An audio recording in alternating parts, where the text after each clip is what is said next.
Broncos country. We have lost to the Raiders 8 straight times. The last time we beat them was their last game in Oakland. How about that? But they're the Las Vegas Raiders, and since moving to Vegas, they've had their number against us. Now there are some things going in our favor rather that I'm going to dive into in this preview, but this isn't a game that I'm taking lightly. It's nice to know that Sean Payton understands the gravity of these games, not only because of this being a divisional matchup, but because of the history there between the Broncos and the Raiders. And it's about time that we live up to our end of the bargain in this rivalry, right?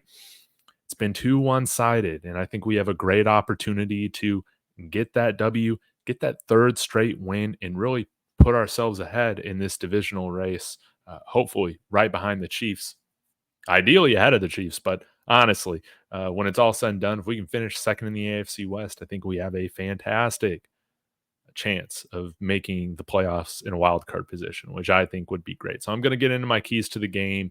But before I do that, be sure to smash that like. Let me know your keys to the game, who's going to ball out, your score predictions in the comments below. Let's get it go, Broncos. And yes, please consider subscribing. We're on our way to 2,000. So let's go ahead and do that. But before the keys to the game, I'm just wanting to give you guys some interesting context on kind of where the Raiders are at coming in here. Of course, they are banged up. So let's look at their injury report. Max Crosby is going to be playing probably. I bet Divine Diablo, their linebacker, is going to play as well. But you can see they got a tackle out, Michael Mayer out, a cornerback out. Who else? Got a linebacker that's questionable with the calf. They got Dylan Parham, another offensive lineman. He could be out, but he's questionable. Tyreek McAllister is a wide receiver they got. He's questionable. Zamir White's going to be out, so it's going to be all Alexander Madison, and Brock Bowers is going to be playing. So they are banged up. Of course, Devontae Adams is out with a hamstring, but really that's because he's just like all these diva wide receivers are. They're always done playing for the Raiders at some point, right?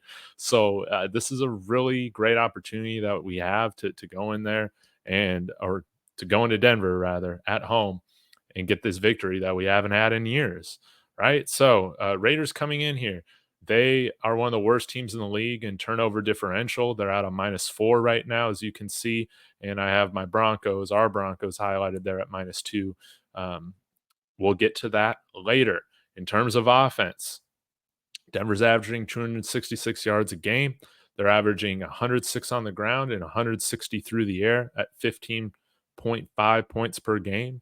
Of course, few low-scoring games so far, but we did put up a ton of points against the Bucs, which is very encouraging.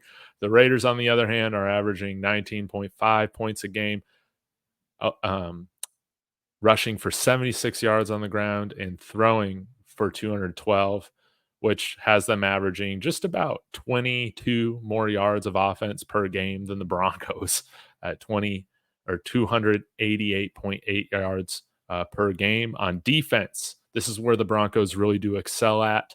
They are second in the league in defense, right in total defense, right behind the Tennessee Titans. They're allowing 256 and a half yards a game. That's insane. 146 through the air. That's no fly zone 2.0 type numbers, right? And 110 on the ground. That's kind of the weak spot of this defense, but nonetheless, only giving up 55 points, 13.8 points per game. That's insane. That's right around the league high. Yeah, just behind the Chargers and the Pittsburgh Steelers, which is awesome to see. So I'm going to get into my keys to the game now with that in mind. Let's run it. So first thing needs to be stopping Max Crosby. I do believe that he's going to play. He is a menace, whether he is healthy or not fully healthy. He is somebody that just because he's banged up does not mean that we should be paying any lesser amount of attention to him than what we would do if he was fully healthy. This guy's an absolute beast. He'll be going against probably Alex Palczewski most of the time. And so want to make sure that we have support there. So Adam Troutman helping out, any tight end, running backs, Javonte Williams chipping. We helped out Palczewski quite a bit, especially during his first game against the Bucs. So let's be sure to help out our tackles with this pass rush for sure. But he needs to be a focus if we can continue having great pass protection like we've had the last 2 weeks, no sacks in the last 2 weeks. Wow, that's going to give us a great chance to win. And definitely, when a rookie quarterback's not getting hit, you're definitely going to have um, you're definitely going to get better performance out of them, without a doubt. Now, something I alluded to when we were looking through the team stats, win the turnover battle. This is something that Denver, I feel like, has done a very good job of over the last couple games, right? But we had a handful of turnovers in those first two games. But this is a defense that forces fumbles, that gets interceptions, that recovers fumbles, right? And it can come on strip sacks. It can come through the DBs just hitting really hard.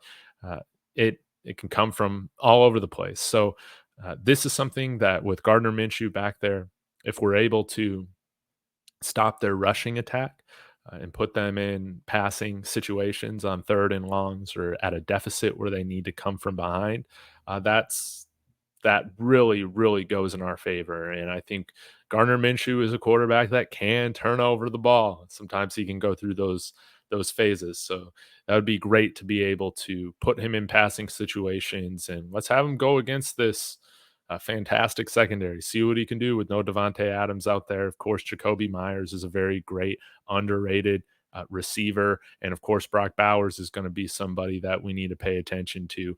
But that is that's for later on in this video. I am feeling very good about our ability to go in there and get some turnovers against Gardner Minshew. So let's go ahead and get to this.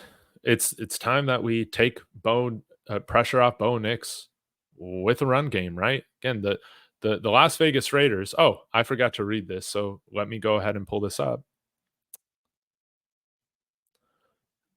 When you're looking at what they're doing, they allow 206, 207 pass yards per game. They also allow 137 yards per game on the ground and 24.3 points overall. So when you look at what they're doing, they're closer to bottom in the league in run defense, which is very, very, very interesting. So this is something that we can really take advantage of. Javonte Williams and Jaleel McLaughlin need to get going. Both of them averaged well over 4 yards a carry last game, which was a great positive sign that things should be trending in the right direction. But this is going to be very important for this Denver Broncos offense to have that run game to take the pressure off of Bo Nix, and that is going to help with the pass rush as well. So we need good games. We need this offensive line to beat up their defensive line. We need these running backs to see those open holes to anticipate because this is a vulnerable run defense, okay? And then I guess I got 5 keys to the game because I do want to hit on one more on the offense, but stop Brock Bowers. This guy is full of potential. I feel much better, actually, funny enough, with seeing how Justin Sternad and Cody Barton did in pass coverage. And Cody Barton's been great, I think. And Justin Sternad, with him defending Brees Hall on a couple of those plays against the Jets last week, that's got me feeling pretty good that he can be serviceable in pass pro as well. So, or pass coverage as well. So this is somebody that I imagine our linebackers are going to see quite a bit of Brock Bowers, and maybe our safeties such as PJ Locke or our cornerback in Jaquan McMillan, or I would even be interested in having Riley Moss or Pat Surtain on Brock Bowers at certain points in the game as well, because these are long, physical, rangy corners that I think could match up very well with Brock Bowers. I think limiting their offense, we got to take away their X factor, especially with Devontae Adams out. And I feel like that is Brock Bowers. Then lastly, let's spread them out, man. Let's spread them out. Let's get back into a rhythm, like how the Broncos got into it early on against the Bucks, getting Bo in a rhythm. Spread out, run some zone reads, some read option stuff with him, RPOs, getting the ball out quickly, taking some shots downfield on some deep outs, not some quick outs, and hopefully see him then start to connect on some things down the field over the middle. So those are my keys to the game. Again, to summarize that, stop Max Crosby. You got to win the turnover battle. You gotta take pressure off of Bo Nix with the run game, stop Brock Bowers, and spread them out. Spread them out on offense, right? So, y'all let me know what your keys to the game are, but I'm so excited about this. I'm going to be on post game right after. I think that's going to be with Marquee Sports. So, y'all let me know, or y'all be sure to smash that bell notification so I can let you know when we're going live right after the game. So, thank you guys so much. Appreciate it as always. Go Broncos.